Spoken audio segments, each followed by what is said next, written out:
Hello दोस्तों, मैं नवीन एक बार फिर से आप सभी का इस माही ऑनलाइन क्लास में हार्दिक अभिनंदन करता हूं। दोस्तों कैसे हो? उम्मीद करता हूं अच्छे होंगे, सभी की पढ़ाई अच्छी चल रही होगी। देखिएगा दोस्तों, हम लोग लास्ट वीडियो में मोशन को लेकर बात कर रहे थे, गति को लेकर बातें कर रहे थे। गति में जो यूजफुल टर्म्स थे उनके बारे में जाना, दूरी, विस्थापन, चाल, वेग, त्वरण और संवेग के बारे में। इनको जानने के बाद आज हम फाइनली गति के कुछ नियमों की ओर आ चुके हैं। गति के नियमों की ओर देखिएगा दोस्तों, टाइम खराब ना करते हुए चलते हैं हमारे टॉपिक की ओर। आज हम पढ़ रहे हैं गति के नियम। भाई आज हम क्या पढ़ रहे हैं? गति के नियम। देखिएगा गति के नियम के बारे में न्यूटन ने दिए कितने नियम दिए भाई? गति के 3 नियम दिए। तो पहला ही सवाल, गति के नियम न्यूटन ने दिए कितने गति के नियम दिए भाई? 3। न्यूटन जी जो हैं उन्होंने गति के 3 नियम दिए। एक एक को करके अच्छे से एक्सप्लेन करेंगे, एक एक को लेके।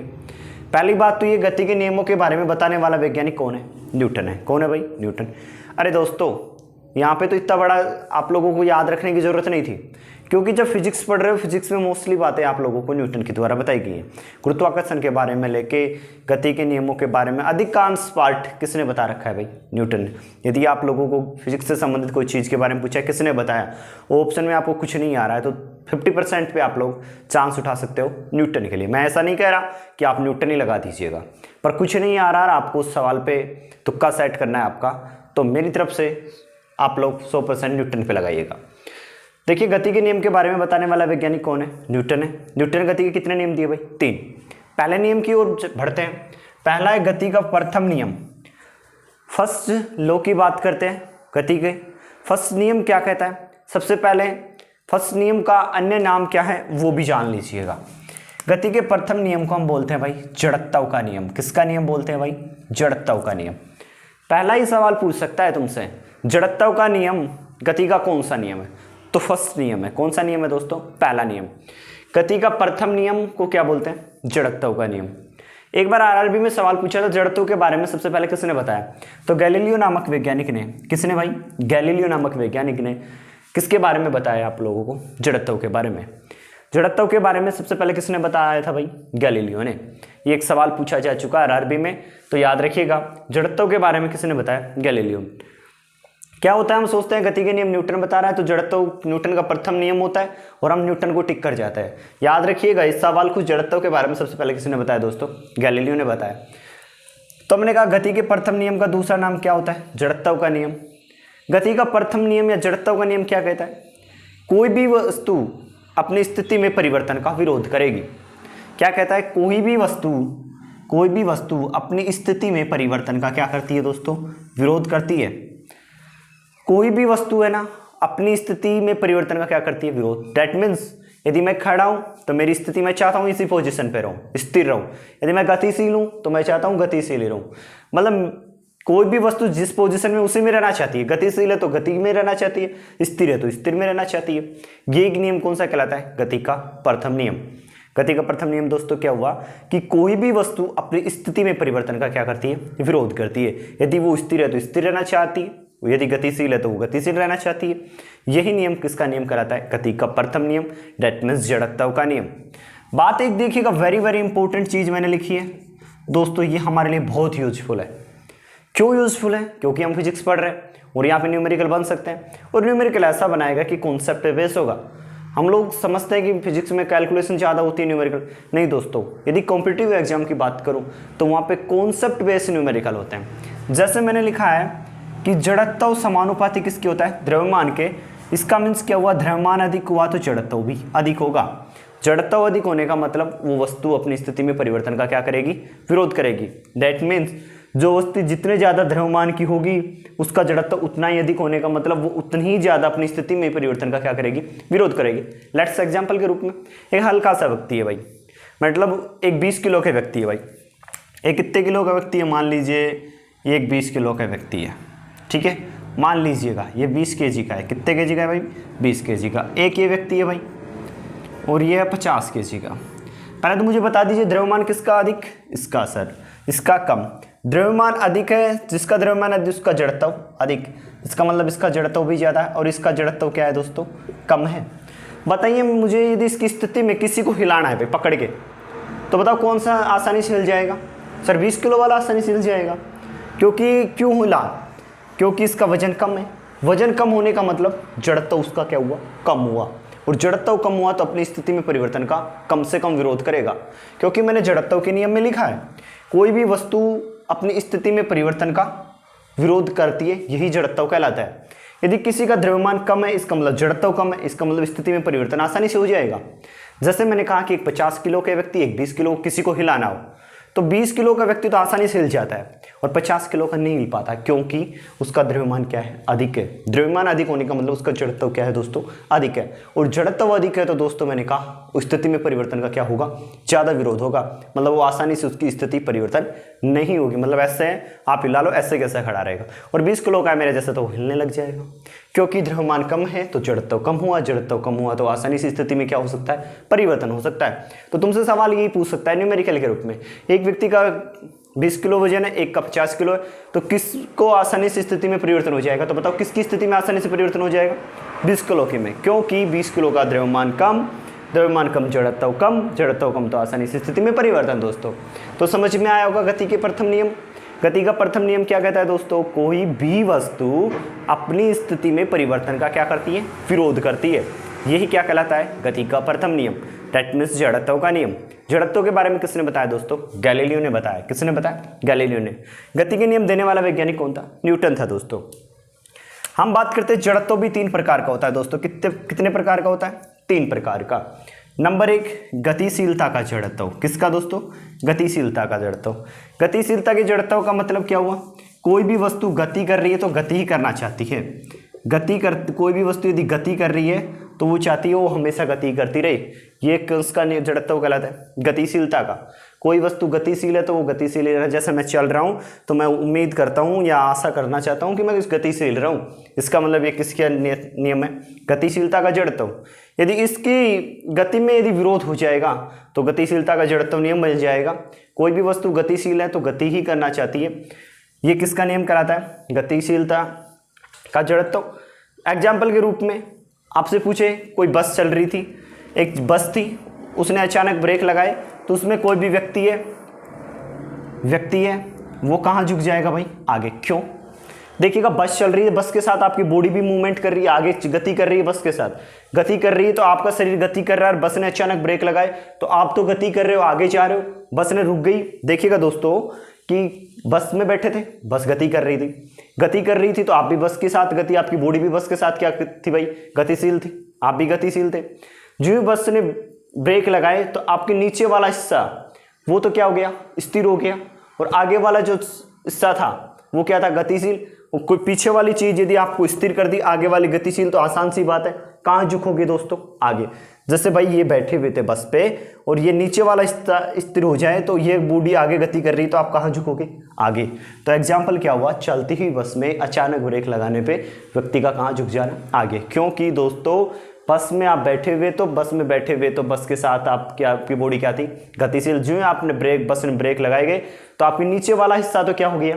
बस के साथ स्थिर हो गया, पर आपकी बॉडी थी वो गति ही करना चाहती थी।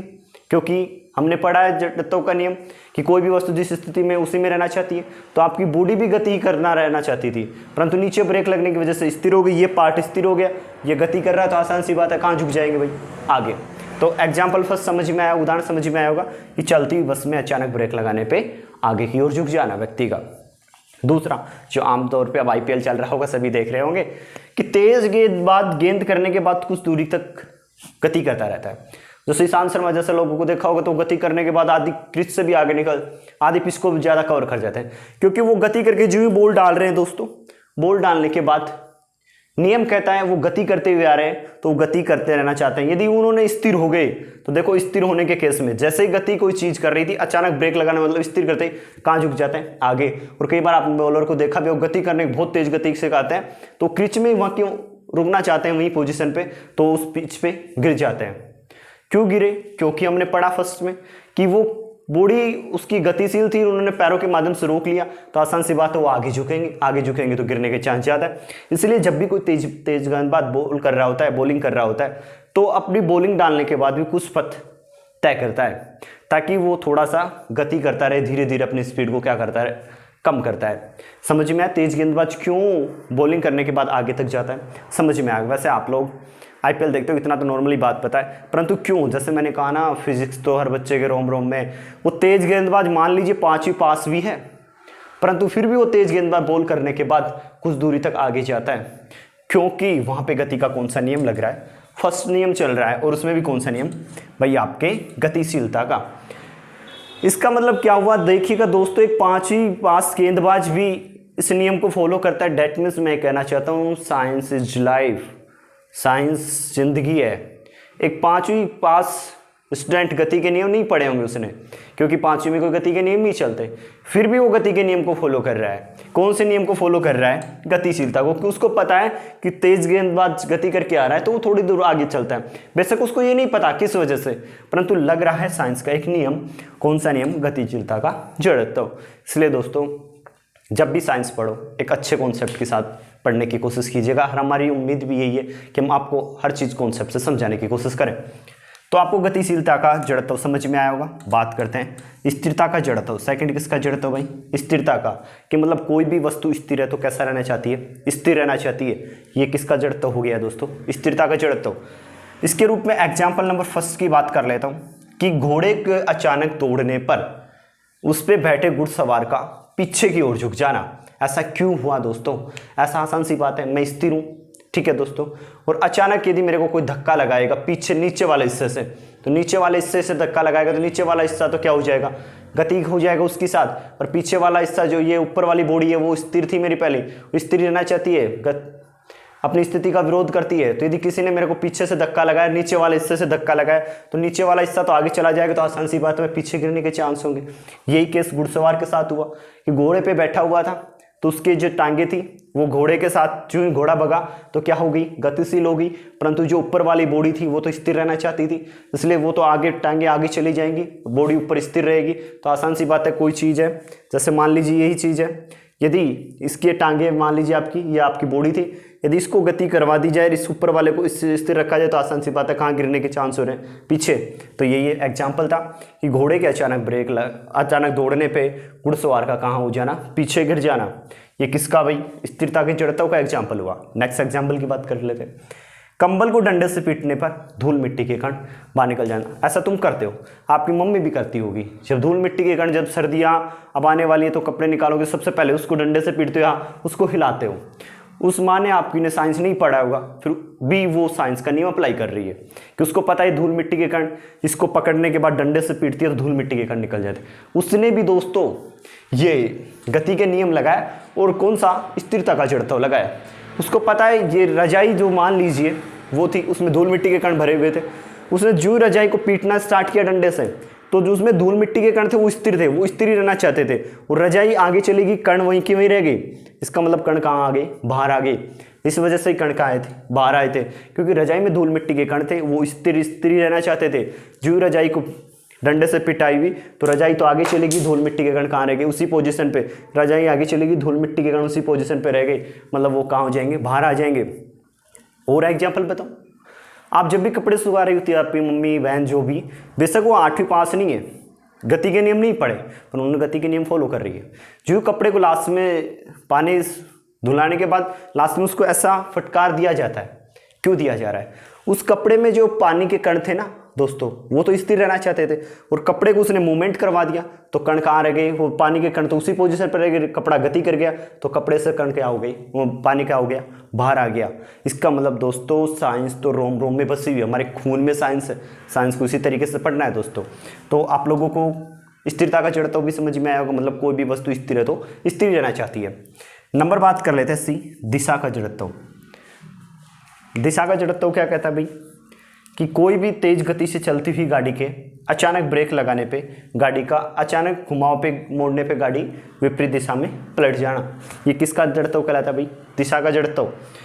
दिशा का मतलब कोई भी वस्तु अपनी दिशा में परिवर्तन का भी क्या करती है, विरोध करती है। कैसे, यदि आप लोग सीधे जा रहे हो और आपको अचानक मोड़ने के लिए कहा जाए तो वो दिशा का जड़त्व कहलाएगा, कि आप अपनी दिशा में परिवर्तन कर रहे हो और हम चाहते हैं दिशा में परिवर्तन ना हो, क्योंकि कोई भी वस्तु जिस पोजीशन में उसी में रहना चाहती है, इसलिए दिशा में परिवर्तन का विरोध होगा।